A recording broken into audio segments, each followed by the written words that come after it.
Police છે તે દારૂની ગાડીનું પાઇલોટિંગ કરી રહી છે, એક જિલ્લામાંથી બીજા જિલ્લામાં પહોંચાડી રહી છે અને રૂપિયા પણ રડી રહી છે અને બુટલેગરોને છાવરી પણ રહી છે। આવો ગંભીર આરોપ અન્ય કોઈએ નહીં પરંતુ બનાસકાંઠાના સાંસદ જ્ઞાનીબેન ઠાકોરે લગાવ્યા છે અને બનાસકાંઠાથી લઈને કઈ પોલીસ સુધી તેમણે આરોપ લગાવ્યા તે મામલે જ વાત કરવી છે। વૈષ્ણવજન તો તેને કહીએ જે પીડ પરાઈ જાનાને રે।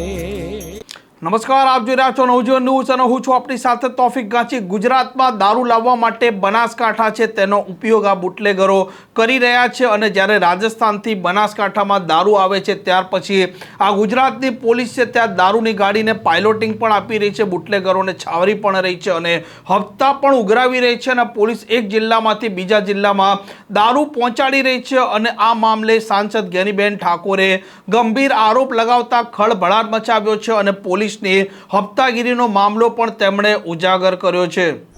આજે અંબાજી મુકામે અમારા તાલુકા કોંગ્રેસ સમિતિના પ્રમુખની વરણી થઈ,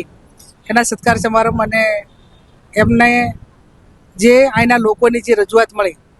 એ પ્રમાણે અહીંયા જે રાજસ્થાન અને ગુજરાતની બોર્ડર લાગે, સૌથી મોટા ભાગનો દારૂ આખા ગુજરાતમાં સપ્લાય આ બોર્ડર ઉપરથી થાય છે। તો લોકોની એક જ ફરિયાદ છે અને એમાં ખાસ કરીને મહિલાઓની કે અહીંની પોલીસ એ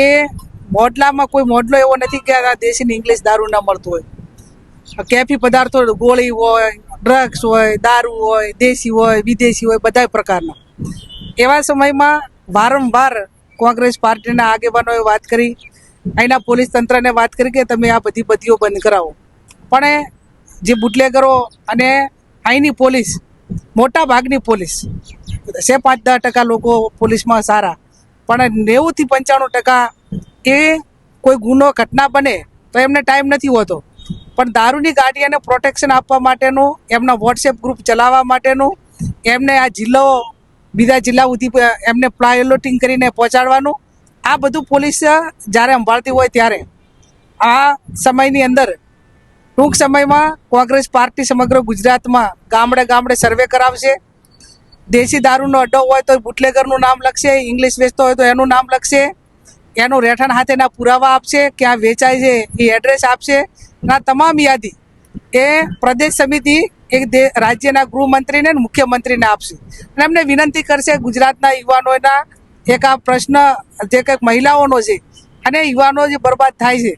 એમાંથી કંઈક ગુજરાત અને ખાસ કરીને બનાસકાંઠાના યુવાનો યુવા ધન બચે એ પ્રયત્નો જ્યારે કરી રહ્યા છીએ ત્યારે અને છતાં પણ રાજ્યની સરકાર નહીં સાંભળે તો આવનાર સમયની અંદર બોર્ડરો ઉપર ક્યાં ઘેરાવો કરવો પડે, ગાડીઓ કેટલા વાગે નીકળે છે એમને ખબર છે, ક્યાં જાય છે એમને ખબર છે અને કોણ એનું પાઇલોટિંગ કરે છે એ ખબર છે, કયા જિલ્લાની અંદર બુટલેગરોની અંદર પણ કયા જિલ્લાનો ઠેકો કયા બુટલેગર કરશે, ઉત્તર ગુજરાત કોના કરશે, મધ્ય ગુજરાત કોના કરશે, આવા બધા જે એક સરકારમાં જેમ વિભાગોની વહેંચણી થાય એમ બુટલેગરોએ જિલ્લાની અંદર પણ વહેંચણી કરેલી છે કે ભાઈ આ હદની અંદર આનો ઠેકો ચાલશે। અને આ પરિસ્થિતિ જ્યારે હોય ત્યારે કોંગ્રેસ પાર્ટી એક વિપક્ષ તરીકે એની ભૂમિકા અદા કરશે અને રેડ પાડવાની છે ત્યાં રેડ પાડશે, લોકોના સાથ સહકારથી ઝુંબેશ ચલાવશે અને આ જે મહિલાઓ વિધવા બને છે, ગરીબોના દીકરા દીકરીઓ બરબાદ થાય છે એને રોકવા માટેનું કોંગ્રેસ પાર્ટી પૂરા પ્રયત્નો કરશે। આમ જે પ્રકારે સાંસદ જ્ઞાનીબેન ઠાકોરે આરોપ લગાવ્યા તેમણે આ બનાસકાંઠાની પોલીસને પણ કઠેડામાં ઊભા રાખી છે, સાથે બનાસકાંઠામાંથી અલગ અલગ જિલ્લામાં જે પ્રકારે દારૂ નીકળી રહ્યો છે અને પોલીસ જે પ્રકારે આ બુટલેગરોને છાવરી રહી છે, પાઇલોટિંગ કરી રહી છે અને દારૂ નથી પકડી રહી તે મામલે પણ તેમણે ગંભીર આરોપ લગાવ્યા છે અને ન માત્ર તેમણે ગાંધીનગર સુધી પરંતુ દિલ્હી સુધી હપ્તા જાય છે તેવો આરોપ લગાવતા ખળભળાટ મચી જવા પામ્યો છે। આ પ્રકારના સમાચાર માટે નવજીવન ન્યૂઝના ચેનલ સાથે જોડાયેલા રહો। નમસ્કાર।